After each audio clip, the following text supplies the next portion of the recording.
Oke, saat ini kita kembali belajar mengenai hidup adalah suatu perjalanan, ya.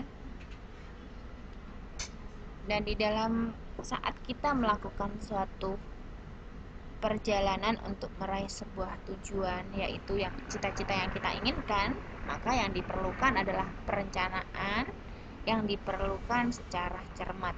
Jadi intinya saat kita membuat satu perencanaan itu kita harus tahu apa yang harus kita lakukan, sehingga kita membuat suatu tahapan-tahapan untuk pencapaian perencanaan yang kita ingin lakukan. Nah, dalam melakukan pekerjaan kita menyiapkan diri kita dengan baik. Nah, menyiapkan diri kita dengan baik adalah membuat kondisi diri kita sudah siap, ya, dengan apa yang akan kita sampaikan dan apa yang akan kita lakukan. Sehingga dengan persiapan diri yang baik akan membuahkan sebuah tindakan yang baik. Maka dengan itu persiapkan diri kita untuk melakukan sebuah pekerjaan. Nah, dan melakukan perencanaan dengan detail dan hati-hati. Ya, dalam pencapaian sesuatu, kita memerlukan adanya suatu perencanaan. Perencanaan ini yang bagaimana? Tentu adalah yang detail dan hati-hati.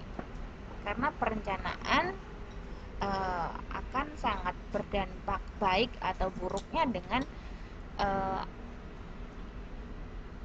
satu tindakan yang akan kita dapatkan. Dan di sini kita akan membahas mengapa menggapai kesuksesan itu sulit, ya, karena kita tidak meng-up-to-date. Jadi kita tidak lihat kondisi atau situasi, ya. Kita lihat perusahaan itu selalu mengadakan suatu perbaruan untuk melakukan yang inovasi-inovasi yang baik untuk meningkatkan kualitas agar bisa diterima dengan kondisi saat itu. Sehingga kita harus melihat kondisi atau situasi untuk bisa up to date dengan keadaan. Nah, dan di sini juga mengapa kita perlu adanya kesuksesan itu sangat sulit, karena kita diperlukan sebuah peta perjalanan hidup dan cita-cita. Diperlukannya peta perjalanan hidup, intinya kita ingin menunjukkan sesuatu, kita harus melihat peta terlebih dahulu. Contohnya Anda ingin ke Taipei, ya, Anda harus lihat peta. Jika Anda sudah lihat tahu jalannya, Anda akan bisa sangat mudah meraih cita-cita yang menuju Taipei.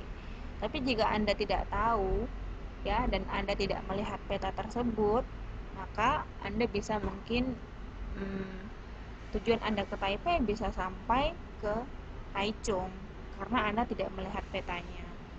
Nah, sehingga dengan itu kita diperlukan adanya sebuah peta.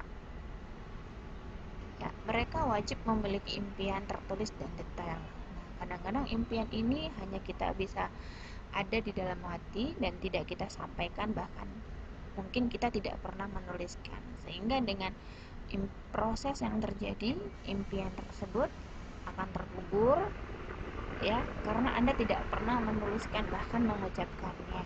Maka dengan itu impian ini sangat wajib sekali, ya, kita tuliskan dengan detail, ya. Contohnya Anda ingin memiliki sebuah rumah. Rumah apa yang Anda inginkan? Tipe seperti apa yang Anda inginkan? Dan berapa harga dari rumah tersebut? Dan kapan batas waktu Anda bisa dapatkan? Jadi dengan perencanaan yang jelas seperti ini dengan detail, maka Anda akan bisa meraih sebuah hasil yang akan lebih baik lagi. Oke, mungkin hanya ini yang bisa saya sharingkan, ya, tentang masa depan. Nah, di sini